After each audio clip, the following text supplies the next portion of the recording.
সকাল ১০টা বাজতেই বিয়েবাড়িতে এসে হাজির হয়ে গেলাম। কেন জানো? পাশের বাড়ির বিয়ে বলে কথা। এসে দেখছি গায়ে হলুদের জন্য হলুদ বাটা। সবাই দেখছি গায়ে হলুদের জন্য সবাই হলুদ শাড়ি পরেছে। তো আমিও গিয়ে হলুদ শাড়ি পরে চলে এলাম। এসে দেখছি সবাই মন্দিরে যাচ্ছে। তো আমিও সবার সঙ্গে মন্দিরে বেরিয়ে পড়লাম।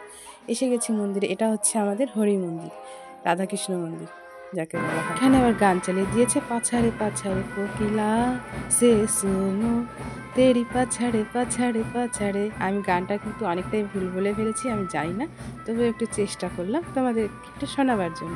তা আমিও একটু নাচার চেষ্টা করছি, পারি না যেহেতু, যতটুকু পারি চেষ্টা করছি। তো তোমরা দেখে বলবে, সবাই একটু কমেন্ট করে জানাবে কেমন হয়েছে। আমরা ভীষণ আনন্দ করছিলাম নেচে গেয়ে। তারপরে আমাদের এদিকে হচ্ছে নাচা গানা, ভীষণ আনন্দ ফুর্তি হচ্ছে। তখন আমরা দেখতে পাচ্ছি আমরা কতটা আনন্দ করছি। তো আমি আমার ক্যামেরাম্যানকে বললাম, একটু ঘুরিয়ে ঘুরিয়ে সবাইকে একটু দেখিয়ে দাও, শুধু আমাকে দেখালে তো আর হবে না।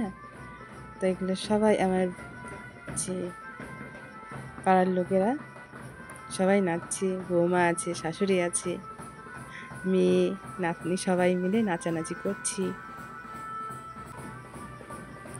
এদিকে সবাই হাসাহাসি নাচানাচি সবই হচ্ছে।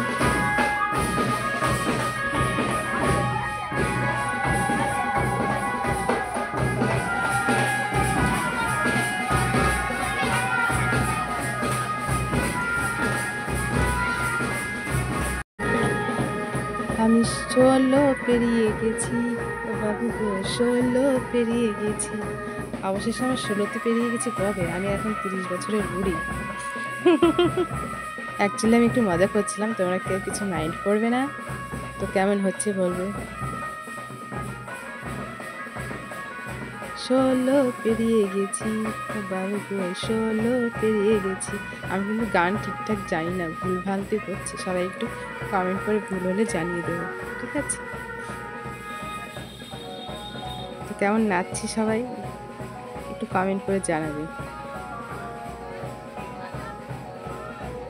দিকে আমাদের মন্দিরে পুজো করা হয়ে গেছে। এখন আমরা বেরিয়ে পড়েছি আরেকটা বটগাছের, এখানে পাঁচবহিনী বলে একটা মন্দির আছে। এখানে বটগাছের মন্দির কালী, এই হচ্ছে আমাদের বাড়ির পেছনের মন্দির। এখানে চলে এসেছি। দেখো এখানে সব জায়গাতে এখানে 5টা কালী আছে, মানে পঞ্চকালী, তাই এখানে পাঁচবহিনী কালী মন্দির বলা হয়। এখানে জ্যৈষ্ঠী মাসে পুজোও হয়। আর এদিকে পুজো করতে করতে ঘর চলে এসেছে। জিজ্ঞেস করছিল কি হয়েছে না হয়েছে, তো বললো। তো দেখো,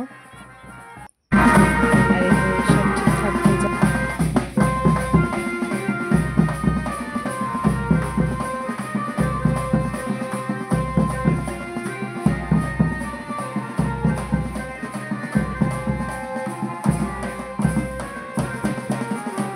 আমার এই ভাগ্নিটা কত সুন্দর নাচছে, তাই না বলো?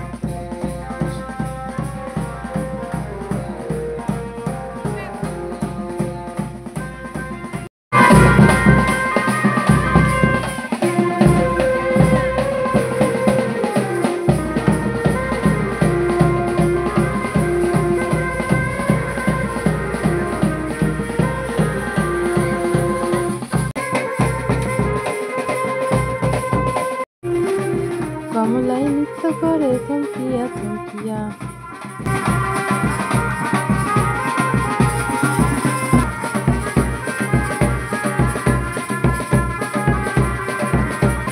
কমলায় নৃত্য করে থমকিয়া থমকিয়া।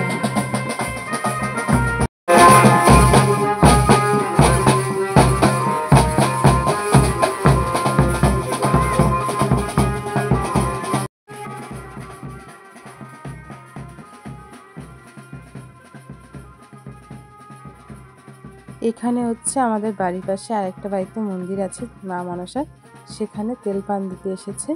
তো এখানে তেলপান দেওয়া হয়ে গেলে আমরা চলে যাব আবার আরেকটা মন্দিরে। অনেকগুলো মন্দির আছে তো, সেখানে সব জায়গায় তেলপান দিতে হয়, নিয়ম আছে। তাই আমরা ঘুরে ঘুরে তেলপান পুজো দেওয়া হচ্ছে। মা কাকিমারা দিচ্ছে, আমরা এদিকে আনন্দ করছি। তেলপান দেওয়ার পর্ব শেষ, এখন চলে এসেছি আমরা বাড়িতে এসে দেখিয়ে দিলাম এখানকার ইয়েটা, ছেলের বাড়ির এটা কার কার মধ্যে নিয়মে আছে বলবে, আমাদের নিয়মে নেই কিন্তু। পরে আমরা আবার চলে গেলাম জল নিতে, জল ভরতে। ওই দেখো চলে এসেছি আবার সেই মন্দিরটার কাছে এসেছি, ওই তো মন্দির, মন্দিরের সামনে এটা দেখুন। আমরা চলে এসেছি জল নিতে, জল ভরা হয়ে গেছে। ভিডিওটা কেমন লাগলো অবশ্যই সবাই কমেন্ট করে জানাবে।